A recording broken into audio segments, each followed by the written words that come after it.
کر جاؤ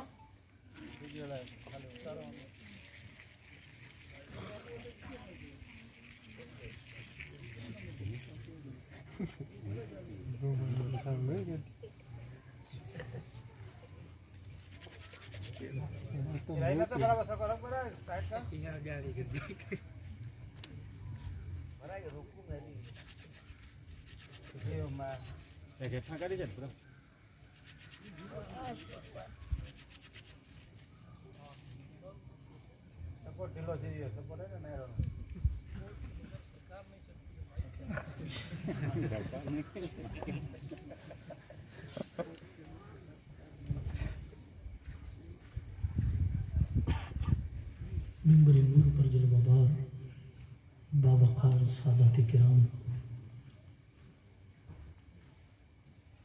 عالی وقار علماء کرام، مداحان خیر الانام، جملہ سامعین و سامعات، السلام علیکم ورحمۃ اللہ تعالی وبرکاتہ۔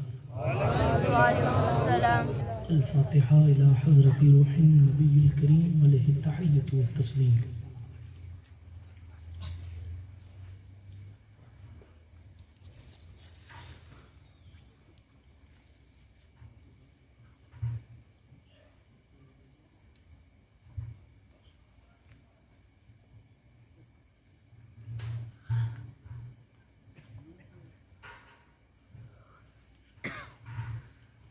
وصلی اللہ تعالی علی خیر خلقہ ونور عرشہ وزینت فرشہ سیدنا و مولانا محمد وعلی آلہ واصحابہ وازواجہ وذریاتہ وعترتہ واہل بیتہ وعلماء امتہ واولیاء ملتہ وشہداء محبتہ اجمعین برحمتک یا ارحم الراحمین بحق لا الہ الا اللہ محمد رسول اللہ صلی اللہ تعالی علیہ وعلی آلہ وصحبہ وسلم۔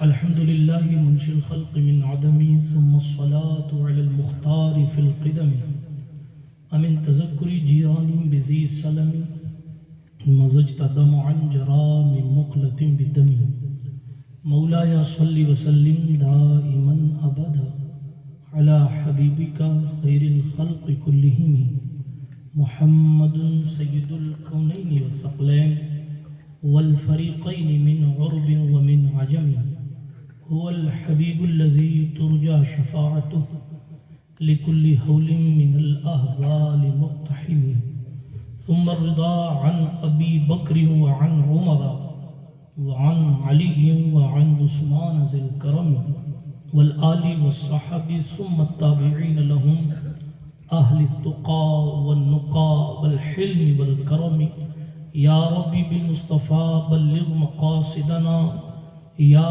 ربي بالمصطفى بلغ مقاصدنا يا ربي بالمصطفى بلغ مقاصدنا واغفر لنا واغفر لنا واغفر لنا ما مضى يا واسع الكرم أما بعد فأعوذ بالله من الشيطان الرجيم بسم الله الرحمن الرحيم واتخذوا من مقام إبراهيم مصلى أو كما قال الله تعالى في القرآن الكريم صدق الله العلي العظيم وصدق رسوله النبي الأمين المتين الأمي الكريم الرؤوف الرحيم ونحن ولا ذلك لمن الشاهدين والشاكرين والآمنين والمطمئنين والحمد للہ رب العالمین۔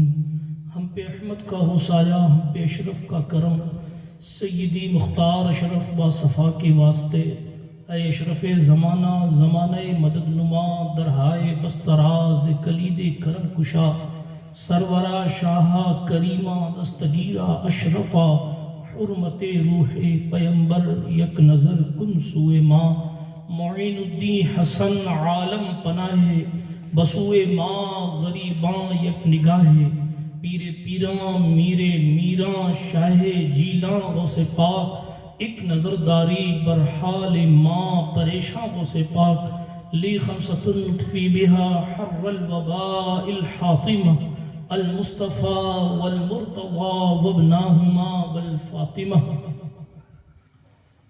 بکار خیش حیرانم غسنی یا رسول اللہ پریشانم پریشانم اغثنی یا رسول اللہ، ندانم جست ماوائے ندارم جست مل جائے، توئی خود ساز و سامانم اغثنی یا رسول اللہ، شاہ بیکس نوازی کن، طبیبہ چارہ سازی کن، مریض درد عصیانم اغثنی یا رسول اللہ، رضایت سائل بے پر توئی سلطان لا تنہر، شاہ بحر عظیم خانم اغثنی یا رسول اللہ، صلی اللہ تعالی علیہ وعلا آلہ وصحبہ وسلم۔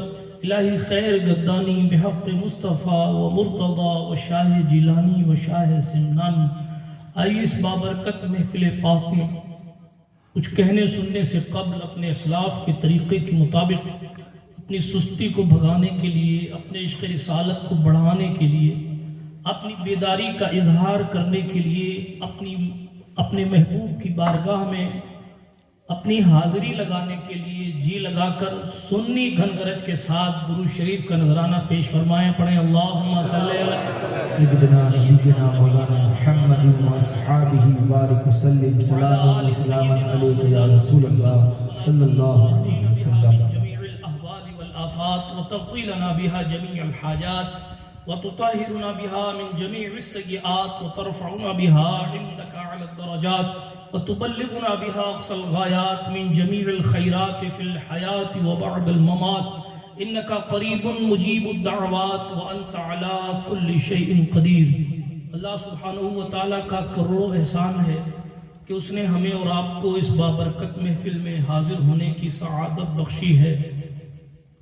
جیسا کہ آپ کو اور ہمیں پتہ ہے کہ اس محفل کا تعلق حضرت سید شفیع میاں باپو رحمۃ اللہ علیہ سے ہے۔ ان کی بارگاہ میں ایصال ثواب کرنے کے لیے اس جلسے کو کل ہونا تھا، لیکن برسنے کے لیے بارش تھی اور اسٹیج کے لیے سہیل قادری نہیں تھے، اسی لیے شاید یہ جلسہ کل کے بجائے آج ہو رہا ہے۔ کل مجھے جیلانی باپو نے کہا کہ ایک دن رک جائیے، کل بارش نہیں ہوگی۔ شاید وہ گھڑی مقبول کی نہیں، یقیناً وہ گھڑی مقبولیت کی تھی۔ حالانکہ میں نے جواباً کہا کہ ہو سکتا ہے کہ ہو جائے، تو کہنے انشاءاللہ کل نہیں ہوگی۔ تو ظاہر ہے کہ کل سے آج تک، اور شاید یہ زندگی میں پہلی بار سید عبدالقادر صاحب ایسا ہوا ہوگا کہ تاریخ کبھی اور کی ہو اور جلسہ کا حضرت اگلے دن ہوگا۔ اچھا ٹھیک ہے، تو پھر اگلے دن جلسہ کر لیں۔ شاید ابھی تک کے سفر میں ایسا پہلی بار ہو رہا ہے۔ لیکن دوسری ایک چیز کہ پہلے دو جو خطابات میرے ہوئے، ظاہر ہے کہ وہ درگاہ شریف پہ ہوئے۔ آج لوکیشن چینج تھی تو میں نے سوچا کہ شاید وہ لوگ نہ ہوں یا لوگوں کی تعداد اس حد تک نہ پہنچے، مگر ڈھیور والوں آج آپ نے ثابت کر دیا کہ آپ کو جگہ سے لینا دینا نہیں ہے، بلکہ آپ کے دلوں میں واقعی اہل بیت کی محبت ہے۔ اور یہی محبت کا تقاضا ہے کہ کہاں بلایا جائے وہ نہیں دیکھا جاتا، کس نے بلایا ہے یہ دیکھا جاتا۔ سبحان اللہ۔ جو یہ دیکھتا ہے کہ محبت کے تقاضے کیا ہے، وہ جبریل علیہ السلام کے طریقے پر ہوتا ہے، اور جو یہ دیکھتا ہے کہ صاحب یہ صحیح نہیں، وہ صحیح نہیں، وہ ابلیس کی راہ پر گامزن ہو جاتا ہے۔ آپ سوچ رہے ہوں گے میں نے ایسا جملہ بڑا کیسے بول دیا، میں ہوائی فائرنگ کرنے والا مولوی نہیں ہوں۔ آپ پلٹ کر دیکھیں، قدرت نے ابلیس سے بھی کہا تھا سجدہ کرو، جبریل کی ٹیم سے بھی کہا تھا سجدہ کرو، مگر فرشتوں نے کہا مولا تجھے بھی سجدہ کریں گے، جس کو تو کہے گا اس کو بھی کریں گے۔ اور ابلیس نے کہا تھا مولا تجھے تو سجدہ کریں گے، کسی اور کو نہیں کریں گے۔ ایسا نہیں تھا کہ ابلیس سجدہ نہیں کرتا تھا۔ علماء سے پوچھئے اس کی عبادت اگر زمین پر پھیلائی جائے تو کوئی ذرہ ایسا نہیں ہوگا روئے زمین کا جو اس کی سجدہ گاہ سے خالی ہو جائے۔ ایسا نہیں کہ اس نے ہر جگہ جا کے سجدہ کیا۔ ہاں اس کی بھی وضاحت کر دوں، کئی لوگ بول جاتے ہیں کہ صاحب ہر روئے زمین پر ہر چپے میں اس نے سجدہ نہیں کیا، اس نے عبادت اتنی سال کی تھی، اتنے بعض روایت کے مطابق 6 کروڑ سال عبادت کی تھی۔ اب 6 کروڑ سال کے سجدوں کو اگر آپ بانٹیں گے تو بانٹتے ایک سجدہ یہاں ایک یہاں ایک یہاں ایک یہاں ایک یہاں، اگر نشان لگانا شروع کریں گے تو زمین کا کوئی چپا نہیں بچے گا کہ صاحب اس نے اتنے سجدے کر رکھے ہیں۔ خیر بات سجدہ کرنے کی ہے تو وہ خدا کے سجدے کا منکر کبھی نہیں تھا، وہ دوسرا خدا نہیں مانتا تھا ابلیس، اس کا نام عزازیل تھا، فرشتوں کو پڑھاتا تھا، معلم الملکوت کہا جاتا تھا، فرشتے اس سے تعلیم لیتے تھے، جنت اس کا مسکن تھا، وہ جنت میں رہتا تھا، خداوند قدوس کے فرشتوں سے اس کا تعلق تھا، مگر وہ تھا جنات میں سے، بنایا گیا تھا آگ سے۔ خیر میں تفصیل میں نہیں جاتا کیونکہ میرا موضوع نہیں ہے، میں تیزی سے ایک بات صرف عرض کرتا ہوں جو میں نے کہہ دی اس کی دلیل کے طور پر۔ وہ خدا کو سجدہ کرتا تھا لیکن اس نے کہا تجھے کروں گا، تیرے سوا کسی کو نہیں کروں گا، مگر محبت صرف خدا کو سجدہ کرنے میں وہاں نہیں تھی، محبت تو یہ تھی کہ تو جہاں جہاں جھکنے کو کہے گا وہاں وہاں جھکوں گا۔ اور جنہوں نے اللہ رب العزت جل مجدہ الکریم کا حکم مانا اور صحیح محبت کا راستہ ہمیں اور آپ کو بتایا، وہ جناب فرشتوں کی جماعت ہے کہ خداوند قدوس کا حکم ماننا، خداوند قدوس کی فرما برداری کرنا، یہی طریقہ محبت ہم کو فرشتوں نے سکھایا۔ یہ نہ سوچیں کہ صرف خدا کو سجدہ کرنا ہے اس کے علاوہ کسی کو نہیں، جبریل نے نہیں سوچا، اس کا مطلب یہ نہیں کہ ہم کہیں اور بھی سجدہ کر لیں۔ میں جو سمجھانا چاہ رہا ہوں اس کو سمجھنے کی کوشش کریں۔ قدرت نے کہا تھا تو کیا، یہ نہیں دیکھا کہ آدم کیا ہے۔ ابلیس نے کہا میں آگ سے بنا ہوں، یہ مٹی سے، جبریل نے نہیں کہا میں روشنی ہوں، یہ مٹی ہے، نہیں۔ کیوں؟ اس لیے کہ جبریل کو صرف یہ نظر آیا کہ اللہ نے فرمایا ہے اور محبت اسی میں ہے کہ جو خدا کہے اس کو کرنا ہے۔ برادران ملت اسلامیہ، مثال کو آپ دوسری طرف لے کر نہ جائیے گا، میں فقط محبت کی بات بتا رہا ہوں۔ شریعت مصطفیٰ میں کسی غیر کو سجدہ کرنے کی اجازت نہیں ہے، اس وقت خدا نے کہا تھا تو کیا۔ یوسف علیہ السلام کی شریعت میں تعظیم کا سجدہ ہوتا تھا تو یعقوب علیہ السلام نے جناب یوسف کو سجدہ کیا، مگر ہمارے اس امت میں محمد عربی صلی اللہ علیہ وسلم کے قانون میں سجدہ کرنے کی اجازت نہیں، تو ہمیں بھی کہیں اور سجدہ کرنے کی اجازت نہیں۔ اسی لیے ہم کہتے ہیں کہ سجدہ خدا کے سوا نہیں، لیکن وہاں بات محبت کے تقاضے کی تھی۔ جب محبوب کہے کہ یہ کرنا ہے تو پھر یہ نہیں دیکھا جاتا کہ وہ کام کیسا ہے۔ وہ یہاں کربلا جانا ہے تو جب محبوب نے کہا کہ کربلا جانا ہے تو یہ نہیں کہا کہ ساقی کوثر کا کربلا کے ریزداروں میں کیا کام ہے، جو جنت میں جانے والے لوگوں کو کوثر پلائیں گے وہ فرات کے کنارے پیاسے کیوں رہے، بلکہ صرف یہ دیکھا گیا محبوب نے کہا ہے کہ وہاں جانا ہے تو بس جانا ہے۔ آپ نے حسینی ہونے کا حق ادا کرنے کی کوشش فرمائی، کہیں بھی بلایا گیا آپ تشریف لائے، اللہ آپ کی ہماری حاضری کو شرف قبولیت عطا فرمائے۔ سنیں میری تقریر، آج کی تقریر کا عنوان نسبت ہے جو مجھے دیا گیا اور اسی پر گفتگو تھوڑی دیر کرنی ہے۔ پچھلی بار کی طرح زیادہ لمبی تقریر تو نہیں کروں گا، لیکن آپ اپنی قوت سماعت کو تیز کر کے اپنی توجہ میری طرف رکھیے گا۔ سب لوگ باحیات ہیں نا؟ باحیات مطلب سو تو نہیں رہے نا؟ ہاتھ اٹھا کر کہیں یا علی، ماشاء اللہ، اللہ آپ کی زندہ دلی کو علی کے صدقے میں سلامت رکھے۔ ارے آمین تو کہہ دو، چندہ تھوڑی مانگنے، بیچارے چندہ مانگنے والے بھی کورونا کی وجہ سے 2 سال سے پریشان، مدرسے بند پڑے، اداروں کی حالت دیگر گوں ہے۔ خیر یہ ایک موضوع ہے، اس پر پورا خطاب ہو سکتا ہے، مگر ایک جملہ کہہ کے آگے بڑھتا ہوں۔ یہ نہ سمجھیں، یہ نہ سوچیں کہ صاحب رمضان میں کوئی لینے نہیں آیا تو پھر مدرسے کو ختم کر دیا جائے، نہیں، ہماری اور آپ کی ذمہ داری یہ ہے کہ ہم اپنے حضور کے گھر کا خیال کریں۔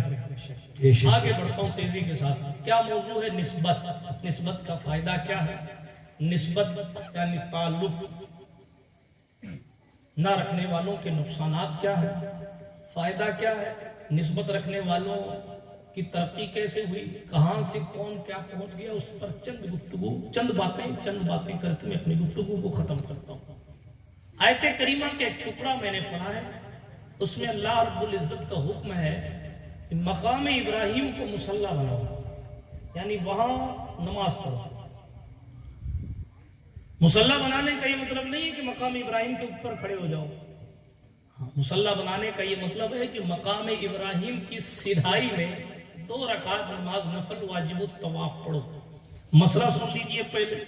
طواف اس وقت تک مکمل نہیں ہوگا. آپ نے 7 چکر لگا لیے، رکن اسود سے شروع کر کے رکن اسود پہ ختم کیا، 7 چکر پورے ہو گئے، مگر ابھی تک مکمل نہیں ہوگا جب تک کہ مقام ابراہیم کے سائے میں 2 رکعت نماز نفل واجب الطواف نہ پڑھ لی جائے. اب یہ مقام ابراہیم بھی اپنے اندر نسبت لیے ہوئے ہے اور یہ قرآن سے ثابت ہے، اور بھی بہت ساری چیزیں نسبتوں کے حوالے سے قرآن مقدس میں موجود ہیں. جو بات ذہن میں آئے گی، کیونکہ میں کوئی باضابطہ خطیب تو ہوں نہیں، جو بات ذہن میں آئے گی وہ میں آپ کی سماعت کی دہلیز پر رکھنے کی کوشش کروں گا. برادران ملت اسلامیہ، جب کسی چیز کا تعلق کسی چیز سے ہوتا ہے تو ہمارے علماء کرام فرماتے ہیں، آپ ان سے پوچھئے گا کہ نسبت سے شے ممتاز ہو جایا کرتی ہے. یعنی کسی چیز کو اگر بڑی چیز سے تعلق حاصل ہو گیا تو اس کی عزت آٹومیٹک بڑھ جاتی ہے. جیسے مثال کے طور پر یہ کرسی ہے، یہ کرسی اگر کسی آفس میں رکھی رہے تو اس کی وہ عزت اور تکریم نہیں ہوگی جو کرسی یہاں رکھ دینے کے بعد اس کی عزت بڑھ جاتی ہے. اس کرسی کا مالک اپنے آفس میں تو اس کرسی پر بیٹھتا ہے، مگر جب یہ کرسی اس ممبر پر رکھ دی جاتی ہے تو چونکہ اسے ممبر رسول سے نسبت ہو گئی، اس لیے اب کرسی کا مالک بھی اس پر نہیں بیٹھتا، بلکہ کہتا خطیب صاحب بیٹھیں گے، عالم صاحب بیٹھیں گے، مداح رسول صاحب بیٹھیں گے، کیونکہ صاحب نسبت بدل گئی. یہ مائک کہیں اور جائے تو جناب بھجن کے لیے بھی استعمال ہوتا ہے، مگر یہی مائک، میں مثال دے رہا ہوں، حالانکہ کہ یہ جیلانی باپو کا مائک ہے، میں ایک مثال دے رہا ہوں، تیزی کے ساتھ عرض کر رہا ہوں. بتانا مقصود یہ ہے کہ یہ چیز اگر کسی اور محفل کی زینت ہو جائے تو آپ اس کی تکریم نہیں کریں گے، آپ اس کی عزت نہیں کریں گے، لیکن اس چیز کو اگر یہاں سے نسبت حاصل ہو جائے تو آٹومیٹکلی اس کی عزت بڑھ جایا کرتی ہے. یہ تختے کہیں اور بھی جا کر لگتے ہوں گے، یہ ٹیبل کہیں اور بھی جا کر لگتے ہوں گے، شاید کسی کے گھر شادی کی زینت ہو، کسی شادی میں جناب ممبر کی زینت ہو، کرسی کی زینت ہو، کسی شادی میں اسٹیج بنتا ہو، لیکن جناب والا ان تختوں کی تقدیر اس وقت بدل جاتی ہے جب یہ رسول اللہ کی محفل میں آتے ہیں، کیونکہ جناب انہیں نسبت رسول پاک کی محفل سے ہو گئی. اب انہیں کوئی صرف پارٹیے نہیں کہتا، بلکہ انہیں اسٹیج کہا جاتا ہے، ممبر رسول کہا جاتا ہے، ممبر شریف کہا جاتا ہے. یہ ہے نسبت کے فائدے. میں ایسی بہت ساری چیزیں گنا سکتا ہوں جو آپ کے ذہن کے دریچوں کو کھول دے. آئیے چلتے ہیں قرآن مقدس کی طرف. ایک لکڑی ہے، ایک سوکھا ہوا پیڑ ہے، اس پیڑ میں پتے نہیں ہیں، پتجھڑ کا موسم ہے، وہ پھل نہیں دیتا ہے، بوڑھا ہو چکا ہے، لیکن جناب والا ایک لکڑہارا، ایک نجار وہ بڑھئی ایک پیڑ کے پاس پہنچتا ہے، اس پیڑ کو کاٹتا ہے، کاٹنے کے بعد اس کے پٹرے بناتا ہے، پٹرے بنانے کے بعد وہ قرآن شریف کا رحل تیار کرتا ہے. اب وہ آپ کے اور ہمارے گھر کی زینت بنتا ہے. ہم اور آپ قرآن مقدس کو اس پاٹیے کے اوپر، اس رحل کے اوپر رکھتے ہیں. اب لوگ اس کو سوکھی ہوئی لکڑی نہیں کہتے، اب لوگ اس کو سوکھے ہوئے پیڑ کی لکڑی نہیں کہتے، اب اس کو رحل شریف کہتے ہیں. اب اس کا وقار بڑھ گیا، اب اس کی عزت بڑھ گئی. کل وہ جنگل میں تھا، پیڑ سوکھا تھا، کتا اس پر پیشاب کرتا ہوگا، مگر جناب اس کی صفائی کی گئی، اس کو تراشا گیا، بڑھئی نے اپنی کاریگری دکھائی، اور اس لکڑی کو اللہ کے کلام سے نسبت کیا حاصل ہوئی. اب مفتی صاحب بھی اس کو چوم رہے ہیں، سید صاحب بھی اس کو چوم رہے ہیں، ہر باوقار انسان اس کو چوم رہا ہے. کیوں چومتا ہے؟ اس لکڑی کی اپنی کوئی تاثیر نہیں ہے. اگر کوئی تعلق ہے تو اس کو قرآن سے تعلق حاصل ہے. یہ ہے نسبت ہوئی قرآن سے تو رحل بے مثال. عورتیں بہت آئیں دنیا میں، بہت آئیں عورتیں، مگر جن عورتوں کو حضور علیہ السلام سے نسبت حاصل ہو گئی انہیں ازواج مطہرات کہا جاتا ہے. مطلب پاک بیویاں. اگر کسی ایک کے بارے میں بھی عقیدہ فاسد ہے تو آپ ازواج مطہرات کو نہیں مانتے. جو حضور کی بیویوں کو نہیں مانے، اس کی بیوی اس کی نکاح میں کس معنی میں رہے گی؟ ہاں معاف کیجیے گا جملے برے لگے تھے، مگر حقیقت یہ ہے، ہم کہتے ہیں ازواج مطہرات. حضور کی بیویوں کی بہت سی اسپیشلٹیز ہیں، بہت سی خوبیاں. لوگ کہتے ہیں حضور معاذ اللہ انتقال کر گئے، ہمارا پڑوسی کہتا ہے مر گئے.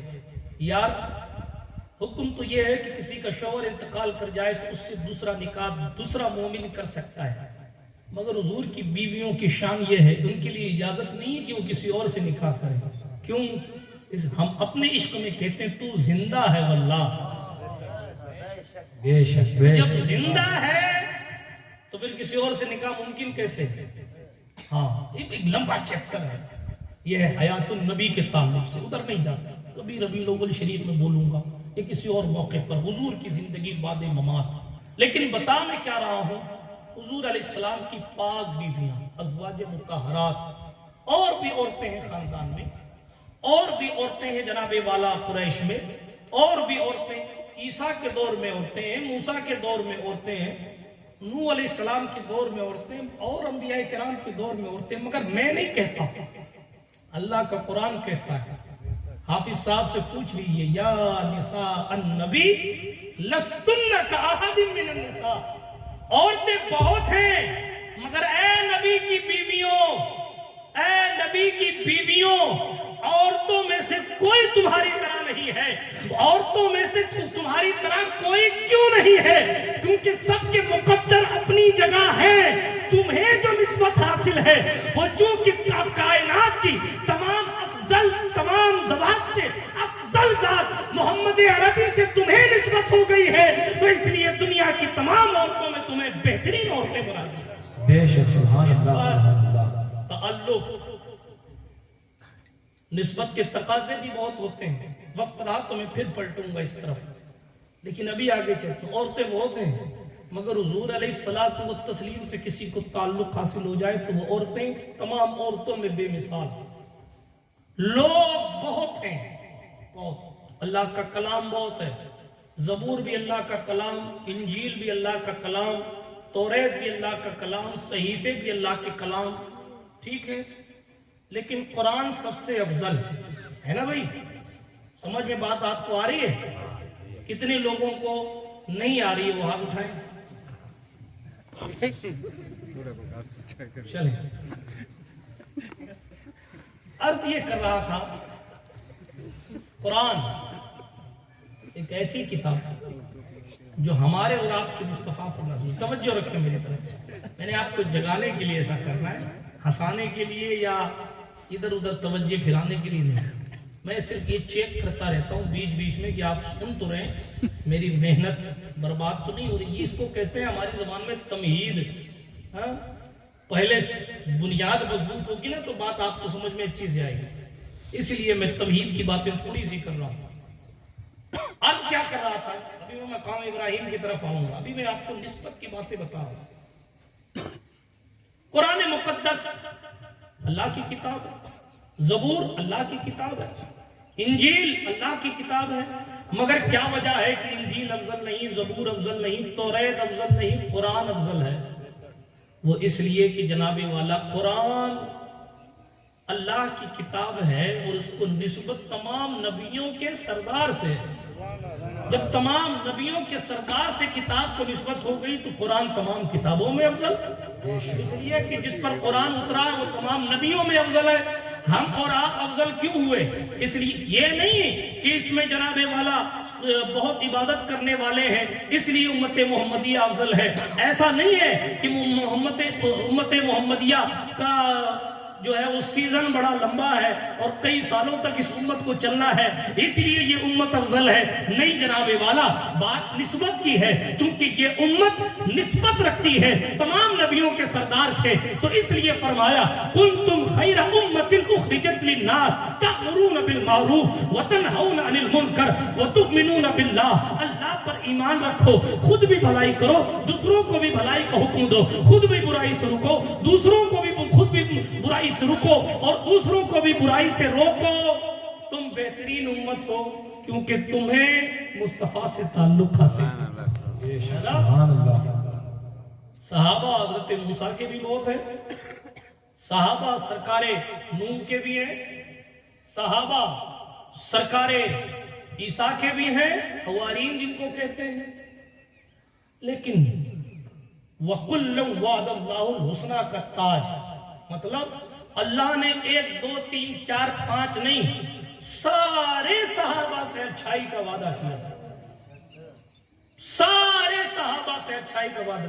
اب اللہ تو وعدہ کر رہا اور بندہ کہتا ہے یہ ٹھیک نہیں ہے اور وہ ٹھیک نہیں ہے. آپ پھر ڈیٹیل میں جانے کا وقت نہیں ہے. بس اتنا خیال رکھیں 1,24,000 کم و بیش جتنے حضور کے صحابی ہیں وہ سب ان کی جوتیاں ہمارے سروں پر ہیں. اس لیے نہیں کہ وہ کیا ہے، اس لیے کہ انہوں نے مصطفیٰ کو دیکھا ہے. اور صرف دیکھا نہیں ہے، دیکھا تو ابو جہل نے بھی تھا، انہوں نے دیکھ کر ان کے رسول ہونے کی گواہی بھی دی ہے. جب انہوں نے رسول ہونے کی گواہی دی تو جناب والا ان کی تکریم، ان کی تعظیم ہم پر اور آپ پر لازم و واجب ہے. برادران ملت اسلامیہ، جناب والا میں ابھی عصر کے بعد جیلانی باپو سے کہہ رہا تھا، کوئی گفتگو چلی تو میں نے یہ کہا کہ حضرت سوچنے کی بات تو یہ ہے، آج کی پشت بچوں یا آج اگلی پشت میں جناب والا لوگ فخر سے کہیں گے ہم نے عبدالرسول میاں قادری رحمۃ اللہ علیہ کو دیکھا ہے. اس کی اگلی پشت میں لوگ پوچھیں گے کہ صاحب کس نے دیکھا ہے، تو لوگ کہیں گے فلاں محلے میں ایک بزرگ رہتے ہیں انہوں نے حضرت کو دیکھا ہے. تو لوگ جائیں گے ان کے پاس اور فخر کے ساتھ کہیں گے یار دیکھو تو انہوں نے حضرت کو دیکھا ہے. کوئی ہمارے اور آپ کے گھر خاندان کے بزرگوں میں سے کسی سے ملاقات کر لے تو لوگ فخر سے کہتے ہیں کہ صاحب فلاں نے فلاں بزرگ کو دیکھا ہے. تو جس نے مصطفیٰ جان رحمت کے حسن پاک کو دیکھا ہو، وہ دعا جیسے رخسار کو دیکھا ہو، اس صحابہ کرام رضوان اللہ علیہم اجمعین کی باتیں کہاں تک کی جا سکتی ہیں. ہم تو حضور کی نالین کا عکس بھی اپنے سر کا تاج بناتے ہیں اور کہتے ہیں جو سر پہ رکھنے کو مل جائے نالے پاک حضور تو کہیں گے کہ تاجدار ہم بھی ہیں. جب ہم اہل سنت حضور کے شہر کے کنکروں کا بھی احترام کرتے ہیں، حضور کے شہر کے جانوروں کا بھی احترام کرتے ہیں، تو پھر مصطفیٰ جان رحمت علیہ الصلوۃ والتسلیم کے ساتھیوں کے مقام کی بات تو بہت بلند و بالا ہے.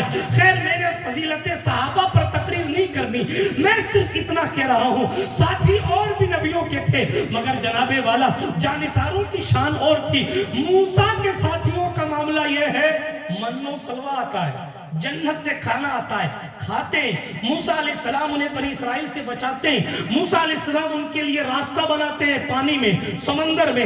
جناب والا آپ سنیں قرآن کی تفسیر میں لکھا ہے موسیٰ علیہ السلام ان کے لیے سمندر میں راستے بناتے ہیں. موسیٰ علیہ السلام ان کے لیے سمندر میں پانی کی دیواریں بناتے ہیں. موسیٰ علیہ السلام ان کے لیے پانی کی دیواروں میں جناب والا کھڑکیاں بنا روشن دان بناتے ہیں. موسیٰ علیہ السلام ان کے لیے پتھروں سے پانی نکالتے ہیں. موسیٰ نے ان کے لیے کیا کیا نہیں کیا.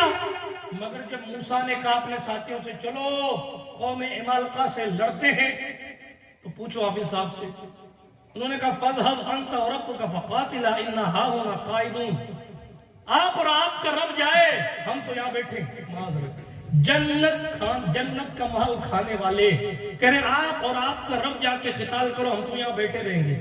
مگر مصطفیٰ والوں کی شان یہ پیٹ پتھر بندھے ہیں، پیٹ پیٹ سے لگا ہوا ہے بھوک کی وجہ سے. مدت گزر گئی، کھانے کو کچھ ملا نہیں. ایک کھجور کی گٹھلی صبح کھائی جاتی ہے، افطار میں اسی کو چوس کر دل کو تسلی دی جاتی ہے. پیٹ پر پتھر بندھے ہوئے 6 تلواریں لے کر 8 گھوڑے لے کر بدر کے میدان میں اتر گئے. یہودیوں نے کہا کس کا منہ دیکھنے آئے ہو؟ 1000 کے لشکر جرار سے تم 300 لوگ کیا لڑو گے؟ تمہارے پاس تلواریں نہیں، گھوڑے نہیں، اونٹ نہیں، طاقت نہیں، سارے سورما تو ادھر ہے، تم کس سے لڑو گے؟ حفیظ جالندری نے کہا عاشقوں نے جواب دیا نہ تیغ و تیر پر تکیا، نہ خنجر پر نہ بھالے پر بھروسہ ہے تو اس سادی سی کالی کملی والے.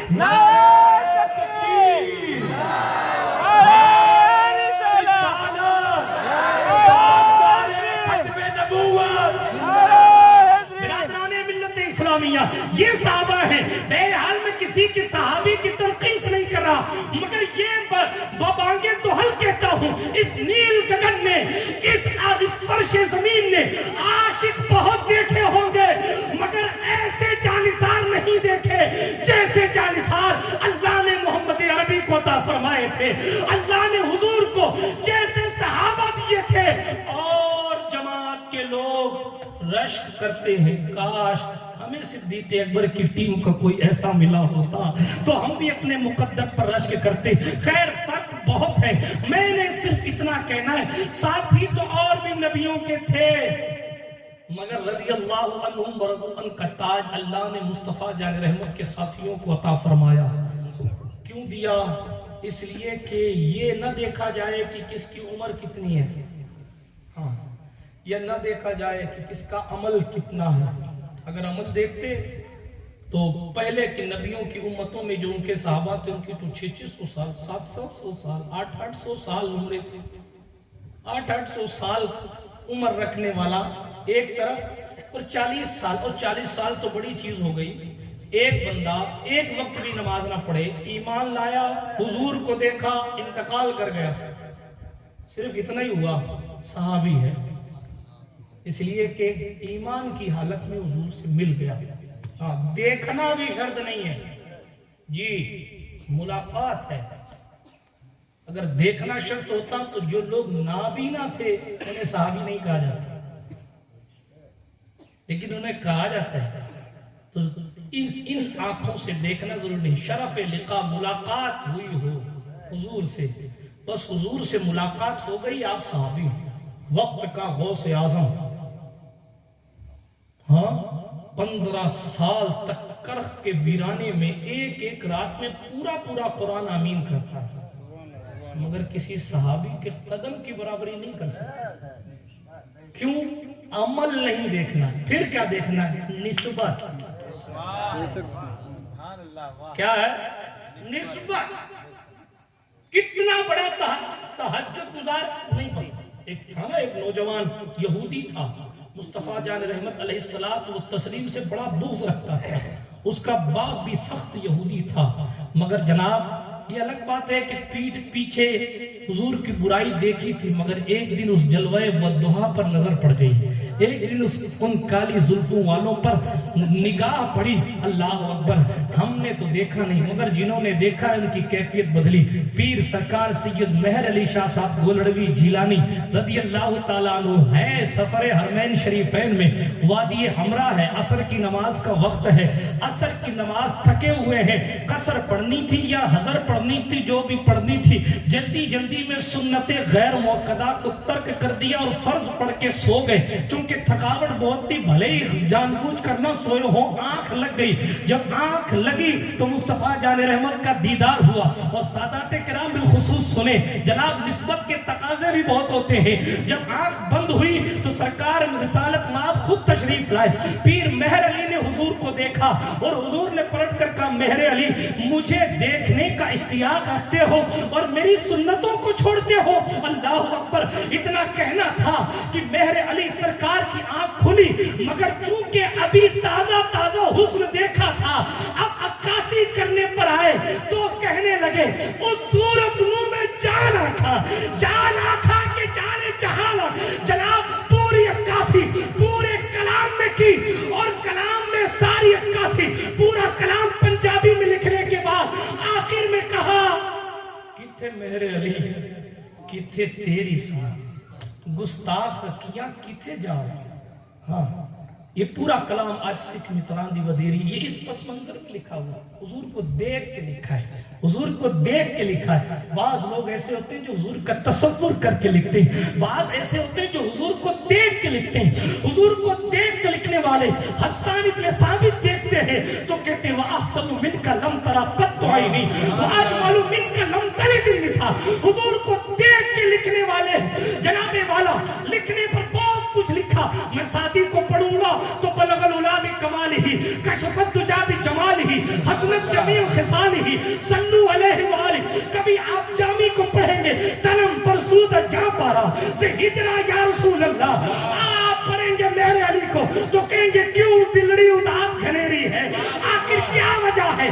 دیکھنے والے دیکھتے ہیں تو جناب اپنی آنکھوں سے تو نہیں، اپنے دل سے بھی اگر کسی نے دیکھ لیا تو پھر اس صورت مبارک کی عکاسی کرنے کے لیے قلم اٹھاتے ہیں، اور پھر حضور علیہ الصلوۃ والتسلیم کے حسن کی عکاسی کرتے۔ لمبی داستان ہے، حسن مصطفیٰ پر بات چلے گی، بات لمبی ہوگی، میں بھی صرف اتنا بتاتا ہوں، نسبت، نسبت۔ صحابی